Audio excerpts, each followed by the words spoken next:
बंगाल में एसआईआर शुरू हुए 2 दिन हो चुके हैं। पीएम मोदी तो पहले ही कह चुके हैं कि घुसपैठियों को हटा देंगे, चाहे बिहार हो या बंगाल। अवैध घुसपैठियों को लेकर मोदी सरकार का विजन एकदम क्लियर है। जब तक एक एक अवैध घुसपैठिया देश से नहीं निकाल दिया जाता, तब तक दम नहीं लेंगे। पीएम मोदी के इसी कमिटमेंट से बंगाल की ममता सरकार की ममता बनर्जी ने तो एसआईआर के खिलाफ कोलकाता की सड़क पर विशाल जुलूस तक निकाला। ममता बनर्जी का कहना है कि चुनाव आयोग की मिलीभगत से बीजेपी लोगों का लोकतांत्रिक अधिकार छीनना चाहती है। उन्होंने कहा कि जान दे दूंगा, हक छीनने नहीं दूंगा, लेकिन हक अपनी जगह पर, हकीकत अपनी जगह। आज हम आपको वो ग्राउंड रिपोर्ट दिखाने जा रहे हैं जिसमें बंगाल में संदिग्ध घुसपैठिए अपने ठिकाने छोड़कर खुद भाग रहे हैं। जब चुनाव आयोग की स्पेशल टीम ने बंगाल के हर इलाके में घर घर जाकर समीक्षा करना शुरू किया, तब से बंगाल में रह रहे अवैध घुसपैठियों में खौफ है। आपको तस्वीरें दिखाता हूं। यह कोलकाता का न्यू टाउन इलाका है। कोलकाता से 15 किलोमीटर दूर बसाया गया स्मार्ट सिटी। न्यू टाउन एक उभरता हुआ आईटी सिटी है जिसे भारत सरकार ने सोलर सिटी और स्मार्ट ग्रीन सिटी के रूप में विकसित किया है। लेकिन इसी चमकते शहर के बीचों बीच संदिग्ध अवैध बांग्लादेशियों ने बस्ती बसा ली, आरोप लगता है। और यह कोई छोटी मोटी बस्ती नहीं है। इसके अंदर जाने पर रास्ता तक आप भटक सकते हैं। इतने बड़े इलाके में संदिग्ध अवैध बांग्लादेशी यहां रह रहे हैं, यह आरोप लगता है। कोलकाता के स्मार्ट सिटी में बसी इसी बस्ती में कई अवैध बांग्लादेशी तो 10-12 साल से रह रहे हैं कहा जाता है। और यह बात यहां रह रही कई महिलाओं ने कबूल की है, जो कि बांग्लादेश से घुसपैठ करके यहां पहुंची हैं। हैरानी सिर्फ इस बात की नहीं है कि ये लोग बांग्लादेशी होने की बात खुद मान रहे हैं, बल्कि हैरानी तो इस बात की है कि इन लोगों के आधार कार्ड तक बन चुके हैं। यानी इनमें से कई लोग तो वोट भी डाल रहे होंगे। इन्हीं फर्जी वोटर्स को हटाने के लिए एसआईआर हो रहा है बॉस। बांग्लादेश से अवैध तरीके से भारत में आई और फिर न्यू टाउन इलाके में रह रही एक महिला ने नव भारत के कैमरे पर क्या खुलासा किया, आप सुनिए। बॉस कैमरे पे बता रही है। দিদি আপনি কদিন আছেন এখানে? আমি এই 10-12 বছর হচ্ছে। আপনি কোথা থেকে এসেছেন? বাংলাদেশের থেকে। কিভাবে এসেছিলেন এখানে? আমাদের ওদিন নদী এলাকা, ওই বন্যায় বুড়ি গেছে, তো আমরা এখানে চলে আসি। কাটাতার কি পার করে না নদী পার করে? নদী পার করে আসি। তো কোনো নথি বা কিছু ছিল না যখন এ দেশে এলেন? না।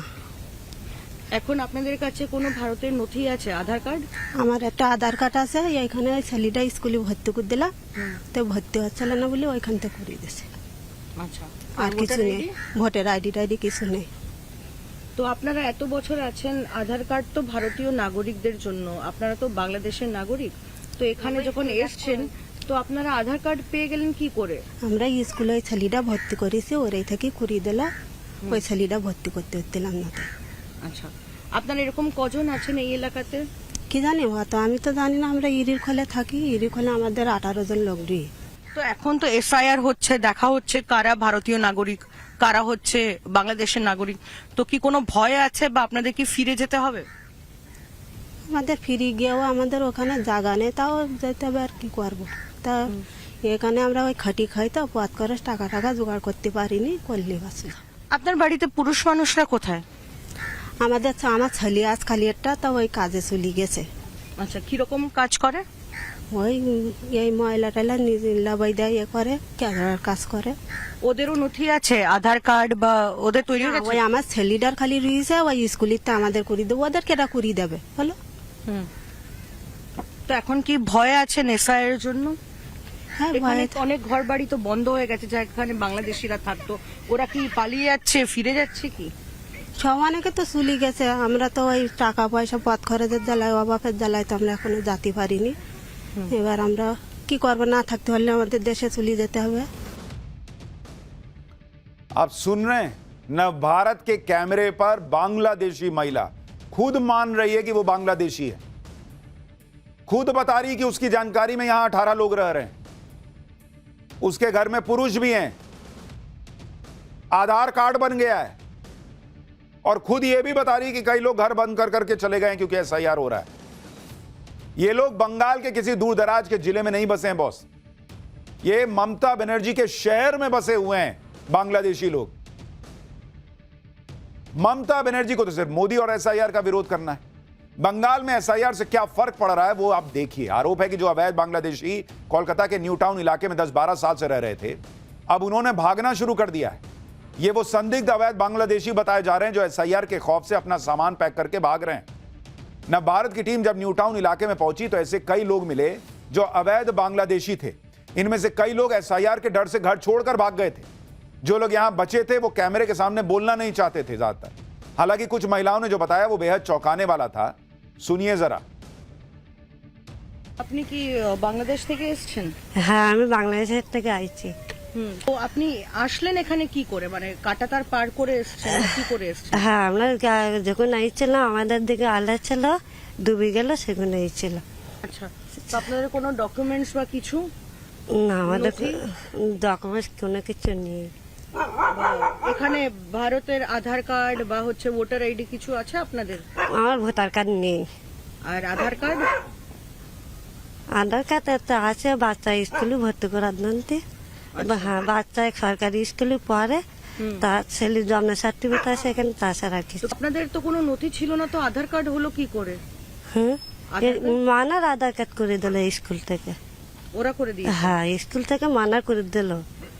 স্কুলে ছেলে মানা পড়ে তো এখান থেকে করে দিল। তো আপনারা এখানে কজন? आप देखिए लोग खुद बता रहे हैं भाई कि कैसे तार फांद फांद के, बॉर्डर फांद फांद के ये लोग घुसे हुए हैं बांग्लादेशी। आधार कार्ड बना हुआ है मान रहे हैं, वोटर कार्ड कैमरे के सामने तो नहीं मान रहे, पता नहीं बना है नहीं बना है। और जो लोग कहते हैं कि नहीं आधार कार्ड नागरिकता का पहचान माना जाना चाहिए, वो देखें आधार कार्ड के हिसाब से वोटर आईडी बनेगा तो क्या होगा। कोलकाता के न्यू टाउन इलाके की इस बस्ती में कई घरों पर ताले लटके हुए हैं। न्यू टाउन इलाके में पहुंची हमारी संवाददाता पूजा मेहता की ये एक्सक्लूसिव रिपोर्ट देखिए। कि एसआईआर के डर से जो है एक के बाद एक बांग्लादेशी परिवार जो अवैध तौर पे यहाँ पे रह रहे थे वो पलायन कर चुके हैं। हम आपको दिखा रहे हैं हमारे पीछे जो घर है वही किसी बांग्लादेशी जो है परिवार यहाँ पे रहता था अवैध तरीके से, कई सालों से रहता था। लेकिन अगर आप देखें तो अब वो पलायन कर चुके हैं, यहाँ पर ताला लग चुका है। स्थानीय लोग बताते हैं कि इस घर पर वो बांग्लादेशी परिवार रहता था, लेकिन अभी एसआईआर की दहशत से जो है वो यहाँ पर पलायन करने को मजबूर हुए हैं, क्योंकि उनको लगता है कि एक तरीके से यहाँ पर अब ये देखा जाएगा कि कौन कौन स्थानीय लोग नहीं है या फिर भारतीय नागरिक नहीं है। लेकिन इस पूरे इलाके में बड़ी संख्या में बांग्लादेशी नागरिक और परिवार जो है यहाँ पर रहते थे। यह हाल सिर्फ कोलकाता के न्यू टाउन इलाके का नहीं है। एसआईआर शुरू होने के बाद पूरे बंगाल में अवैध घुसपैठियों में भगदड़ मच गई है। बंगाल के उत्तर 24 परगना में बीएसएफ ने 48 बांग्लादेशी नागरिकों को पकड़ा है। ये सभी वापस बांग्लादेश जाने के लिए सीमा पार कर रहे थे। इनमें से ज्यादातर अवैध बांग्लादेशी बंगाल में रहकर मजदूरी का काम कर रहे थे, लेकिन एसआईआर शुरू होने के बाद से यहां से भाग खड़े हुए। अब पश्चिम बंगाल के बर्धमान जिले की तस्वीर देखिए। यहां तालाब के पास सैकड़ों आधार कार्ड बिखरे हुए मिले। ये आधार कार्ड एक बोरे में भरकर तालाब में फेंके गए थे। कहा जा रहा है कि किसी ने रात के अंधेरे में 3 बोरियों में आधार कार्ड और दूसरे दस्तावेज तालाब में फेंक दिए। इसे लेकर बीजेपी और टीएमसी आमने सामने हैं। बीजेपी ने इसे एसआईआर के डर से फेंके गए फर्जी कार्ड बताया है, जबकि टीएमसी ने नकली बताकर फेंके जाने की बात कही है। इधर एसआईआर से बंगाल के घुसपैठियों में हड़कंप मचा है, उधर टीएमसी के अंदर भी खलबली बढ़ गई। टीएमसी ने बंगाल के चीफ इलेक्टोरल ऑफिसर को लेटर लिखा है। टीएमसी ने आरोप लगाया कि बंगाल में एसआईआर को लेकर मुख्य चुनाव आयोग कुछ कह रहे हैं, जबकि जो लिखित आदेश है उसमें अलग नियम है। टीएमसी का आरोप है कि 27 अक्टूबर को ज्ञानेश कुमार ने बताया था कि एसआईआर फॉर्म में अंकल और ब्लड रिलेटिव्स को जोड़ा जा सकता है, लेकिन अब जो लिखित आदेश है उसमें केवल पेरेंट्स और ग्रैंड पेरेंट्स का ही जिक्र करने की बात है। टीएमसी कह रही है कि इससे ग्राउंड में बीएलओ के बीच कंफ्यूजन बढ़ गया है। कंफ्यूजन बढ़े ना बढ़े बॉस, इस देश में घुसपैठिए बढ़े हुए हैं, ये एक सच्चाई है। और अभी एसआईआर के नाम पर देखिए कैसे घुसपैठिए भाग रहे हैं, और उसके बाद इस एसआईआर का विरोध होता है। अपने देश में घुसपैठिए बैठे रहें, ये अच्छा लगेगा किसी को, लेकिन चल रहा है। पाठशाला में अब अगली क्लास का वक्त हो गया है। शुरू हो गई बागेश्वर बाबा की हिंदू जोड़ो यात्रा पार्ट 2। आज पहले ही दिन क्या गजब हो गया। हाथ में गदा, पैर में मोजा, हिंदू जोड़ने निकले बागेश्वर बाबा के साथ कौन कौन आया, आज क्या क्या हुआ, अब इसका चैप्टर। बाबा बागेश्वर भी अपनी धुन के पक्के हैं। हिंदुओं को जोड़ने का कोई स्टंट नहीं कर रहे थे बॉस। उन्होंने प्रण लिया तो पैदल निकल पड़े, कई कई दिनों तक पैदल चलते रहे। बागेश्वर बाबा की वो यात्रा पूरी हुई तो नई यात्रा शुरू कर दी, क्योंकि उनको पता है कि एक यात्रा से ये सब नहीं होना। फोटो खिंचाने के लिए थोड़ी कर रहे हैं कि एक यात्रा कर दी हो गया। अब उन्होंने राउंड 2 शुरू कर दिया है। आज हम आपको बाबा बागेश्वर की हिंदू जोड़ो यात्रा पार्ट 2 के बारे में बताने जा रहे हैं, जो आज शुरू हुई है। पहले ही दिन बागेश्वर बाबा की नई यात्रा में क्या गजब हो गया, कैसे भीड़ पे जबरदस्त भीड़ आ गई। हिंदू जोड़ने निकले बागेश्वर बाबा के साथ कौन कौन आया, लाखों लोग कैसे जुड़ते चले गए। हिंदुओं को जोड़ने का कितना बड़ा चैलेंज उन्होंने उठा रखा है। हाथ में गदा लेकर बाबा बागेश्वर 10 दिनों की कितनी मुश्किल यात्रा पैदल करने निकले हैं, किस भाव से निकले हैं, क्या संकल्प लिया है, कितना हिंदुओं को जोड़ पाएंगे। पिछली बार पैदल नंगे पांव चले थे, इस बार मोजा क्यों पहन लिया है, गदा क्यों उठाई है, क्या हिंदू उनकी बात सुन रहा है, सब बताऊंगा। पहले ट्रेलर देखिए।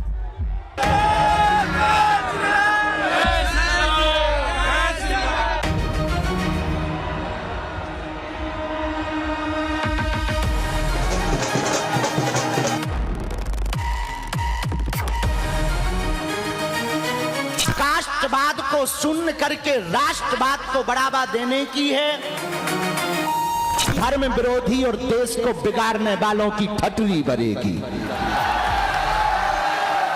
देश में रहने वाला प्रत्येक व्यक्ति सनातनी है, जो सनातनी नहीं है वो तनातनी है। जब तक बेधर्मी भारत से भाग नहीं जाएंगे तब तक हम बागेश्वर बालाजी सरकार के साथ में हैं। हम कोई पंजाबी नहीं है, ब्राह्मण नहीं है, हम केवल सनातनी है, सच्चे सनातनी है। यात्रा से सनातन को बल मिलेगा, हिंदू राष्ट्र के निर्माण में सहयोग मिलेगा। छुआछूत की करो विदाई, हम सब हिंदू। छुआछूत की करो विदाई, हम सब हिंदू। बाबा बागेश्वर जो काम करने निकल पड़े हैं वो आसान काम नहीं है बॉस, क्योंकि जैसे ही कोई हिंदू एकता की बात करता है, जातिवाद खत्म करने की बात करता है, वैसे ही वो टारगेट हो जाता है। हिंदू जातियों में ही बटा रहे, इसी में कई लोगों को अपना फायदा दिखता है, पॉलिटिकल लोगों को ज्यादा। लेकिन बाबा बागेश्वर ने इसी स्थिति को खुला चैलेंज दे रखा है। एक यात्रा वो पहले निकाल चुके, दूसरी यात्रा उन्होंने आज शुरू कर दी, और आज जो यात्रा शुरू हुई उसकी तस्वीरों ने हैरान कर दिया। आपको एक एक तस्वीर पहले दिखाता हूं। बागेश्वर बाबा की यात्रा में शामिल होने के लिए देश के कोने कोने से सनातनी आज दिल्ली के छतरपुर पहुंचे। सनातन की धर्म ध्वजा के साथ, जयकारों के साथ सारे सनातनी बाबा बागेश्वर की इस यात्रा में शामिल हुए। भीड़ ऐसी उमड़ी कि लोगों के लिए जगह कम पड़ गई। जिसको जहां जगह मिली वो वहीं से बाबा बागेश्वर की एक झलक पाने के लिए बेताब दिखा। बागेश्वर बाबा हाथों में देखिए कैसे लोग छत पे चढ़ गए। हर जगह जो है वो हनुमान जी की फोटो, बाबा बागेश्वर की फोटो दिख रही है। यात्रा में शामिल होने पहुंचे बागेश्वर बाबा के भक्त उनके लिए खास तोहफे भी लेकर पहुंचे। एक भक्त ने बागेश्वर बाबा को आई लव बागेश्वर धाम सरकार लिखा पोस्टर भी गिफ्ट किया, जिसमें सबसे ऊपर जय श्री राम लिखा नजर आया और काला चश्मा पहने बागेश्वर बाबा की तस्वीर। लोग मिलते हैं एकदम भावुक हो जाते हैं। अच्छा, उनको भी इतना सिक्योरिटी कंसर्न है, लेकिन नहीं, भक्त आया है तो गले लगा रहे हैं। वहीं एक भक्त ने बागेश्वर बाबा को अपने हाथों से बनी पेंटिंग गिफ्ट की, जिसमें बागेश्वर बाबा को अपने आराध्य भगवान हनुमान जी की पूजा करते दिखाया गया। बागेश्वर बाबा की हिंदू जोड़ो यात्रा में पहुंचे लोगों के स्वागत के लिए बैंड बाजे का भी इंतजाम था।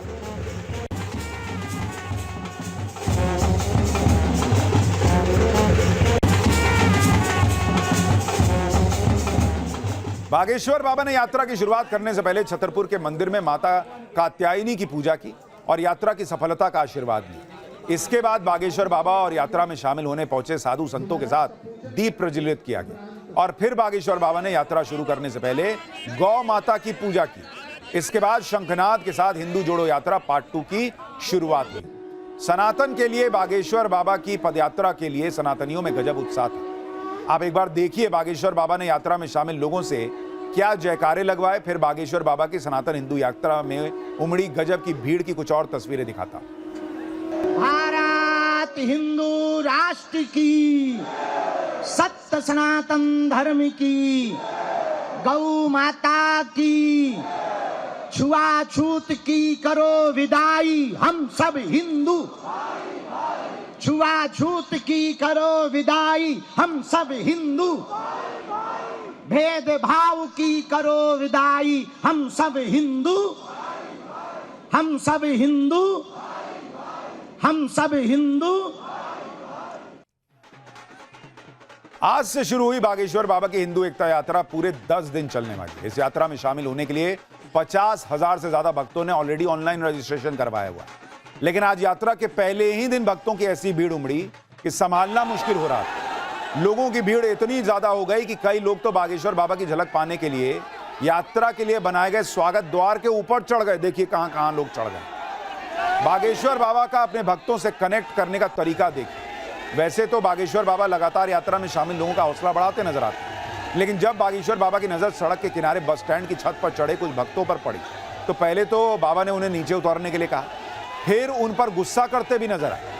इसके पीछे बाबा बागेश्वर की मंशा थी कि धक्का लगने की वजह से भक्तों को किसी तरह से चोट न लग जाए। देखिए वहां क्या हुआ।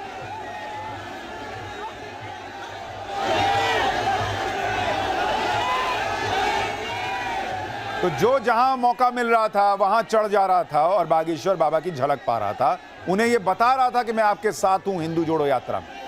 हिंदू जोड़ो यात्रा में शामिल होने के लिए कई लोग सनातन धर्म से जुड़े अलग अलग किरदारों के भेष में भी पहुंचे। सुनिए बागेश्वर बाबा की हिंदू जोड़ो यात्रा में पहुंचे सनातनियों में कितना उत्साह था यात्रा को लेकर, वो क्या बोल रहे हैं। हम कोई पंजाबी नहीं है, ब्राह्मण नहीं है, जाट नहीं है, गुज्जर नहीं है, दलित नहीं है, धोबी नहीं है, राजपूत नहीं है, नाई नहीं है। हम केवल सनातनी हैं, सच्चे सनातनी हैं। तभी आज हम यहाँ बागेश्वर धाम की यात्रा में सम्मिलित हुए। सनातन धर्म की जय। हाँ, मैं पीसी गुप्ता दिल्ली से बोल रहा हूँ। इस यात्रा से सनातन को बल मिलेगा, हिंदू राष्ट्र के निर्माण में सहयोग मिलेगा, गो हत्या बंद होगी, यमुना की साफ सफाई होगी, छुआछूत की भावना को खत्म किया जाएगा।